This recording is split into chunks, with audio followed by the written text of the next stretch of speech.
Morning students, युग निर्माण senior secondary school के ऑनलाइन क्लासेज में आपका स्वागत है। आज हम लोग जो है क्लास 10th में human eyes and colourful world topic पे डिस्कशन करेंगे। ठीक है, इसमें ह्यूमन आइज क्या है? यह हमारा एक ऐसा अंग है जिससे हम इस रंगीन दुनिया को देख पाते हैं। यह एक फोटोग्राफी कैमरे की तरह काम करने वाला हमारा अंग होता है। फोटोग्राफी कैमरे का सेंस कि जैसे फोटोग्राफी कैमरे में एक फिल्म लगाई जाती है जिस पर इमेज हम बना करके और उससे हम जो है तस्वीरें तैयार कर लेते हैं, वैसे ही इसमें भी एक ऐसा जगह होता है, एक ऐसा पर्दा होता है जिस पर इमेज बनता है। जिस तरह कैमरे में शटर होते हैं वैसे ही हमारी आँखों में भी शटर की तरह काम करने के लिए आईलिड्स यानी पलकें हैं। ठीक है, तो हम लोग ह्यूमन आइज़ के जो है बारे में थोड़ा सा विस्तार से जानेंगे। पहले ह्यूमन आइज़ जो है वो आप देखते हो कि सामने से एक बॉल की तरह दिखता है। तो ह्यूमन आइज़ का लगभग डायमीटर जो होता है आई बॉल का, जिसको आई बॉल कहते हैं, उसका डायमीटर 25 mm होता है। ह्यूमन आइज़ के आई बॉल का डायमीटर लगभग 25 mm होता है। ठीक है, अब इसमें कुछ पार्ट्स जो है उसके बारे में हम लोग डिस्कशन करेंगे। सामने से जो आँखों का बल्गिंग पार्ट दिखता है, बल्गिंग मतलब उभरा हुआ, थोड़ा सा आँखों के सामने से अगर ध्यान से देखेंगे तो सेंट्रल पार्ट जो है वो थोड़ा सा उभरा हुआ होता है, बाहर की तरफ निकला हुआ होता है, जिसको क्या कहते हैं? कॉर्निया कहते हैं। ठीक है, कॉर्निया के बाद से जो उसके इनर पार्ट में दूसरा पार्ट हमको दिखाई देता है अंदर की तरफ, वो है जो बड़ा वाला ब्लैक पार्ट दिखता है, वो क्या है? पुपिल।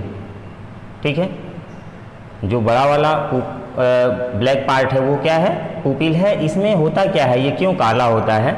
इसमें एक पिगमेंट पाया जाता है जिसको मेलेनिन कहते हैं, जिसके कारण से इसका रंग काला होता है। इसका बहुत ही बड़ा उपयोग ये है कि यह जब लाइट आँखों में एंटर करती है तो रिफ्लेक्शन के बाद से ये उसको एब्जॉर्व कर लेता है, तो इस तरह से हमारे आँखों में मल्टीपल इमेज नहीं बनते हैं। ब्लैक इसका होने का रीज़न ये है। ठीक है, उस ब्लैक पार्ट में जिसको हम पुपिल नाम से जान रहे हैं, उसमें एक छोटा सा और आपको होल दिखता है। ठीक है, उस होल को क्या कहते हैं? इरिश।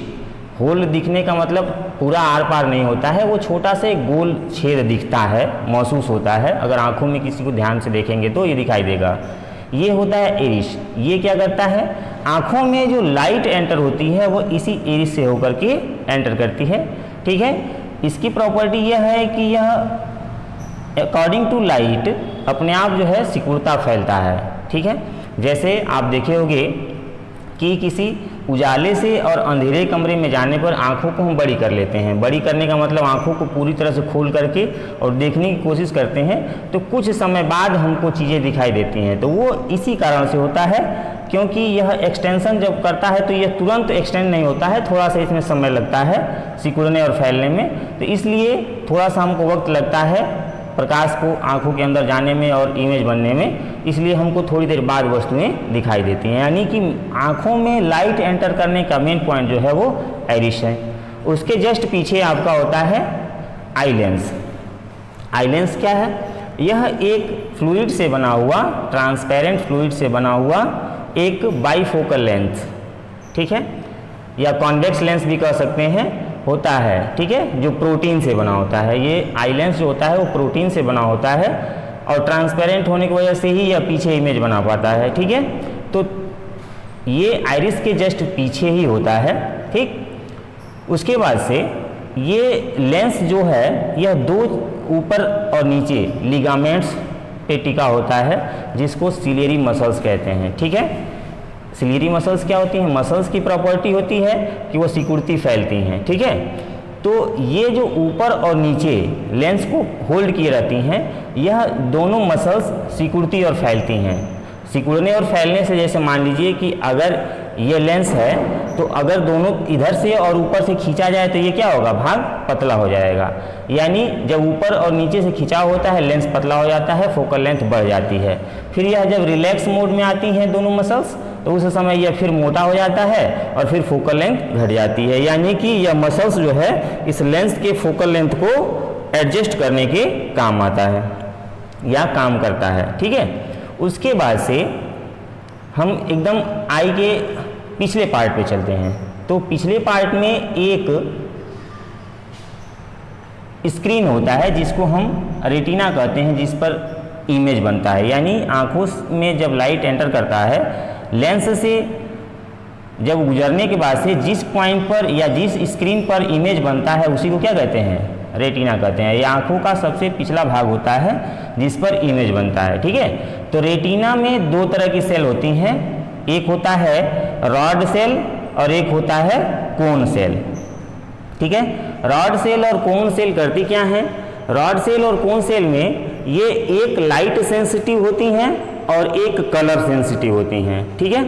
रॉड सेल जो होती हैं वो आपको कलर सेंसिटाइज करती हैं और कोन सेल लाइट। जैसे जिसमें कोन सेल अधिक होती हैं वो डिम लाइट में भी देख पाते हैं। जैसे हम कहते हैं कि उल्लू को रात में दिखता है। उल्लू को रात में क्यों दिखता है? क्योंकि उनमें कोन सेल अधिक होती हैं। जिनमें कोन सेल अधिक होती हैं वह डिम लाइट में भी देख पाते हैं। यानी यह लाइट सेंसिटिव होता है और यह कलर सेंसिटिव। जिनमें ये सेल कम हो जाएंगी उनको कलर ब्लाइंडनेस हो जाएगा, कलर आइडेंटिफिकेशन सही से नहीं होगा, ठीक है। तो ये दोनों सेल कहाँ होती हैं? रेटिना में।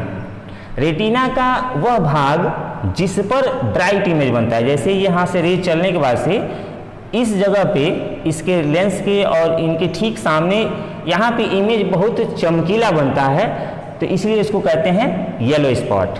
क्योंकि येलो जो होता है पीला रंग चमकीला वैसे दिखता है, तो इसीलिए इस स्पॉट को जहाँ पर ब्राइट इमेज बनता है उसको कहते हैं येलो स्पॉट, ठीक है।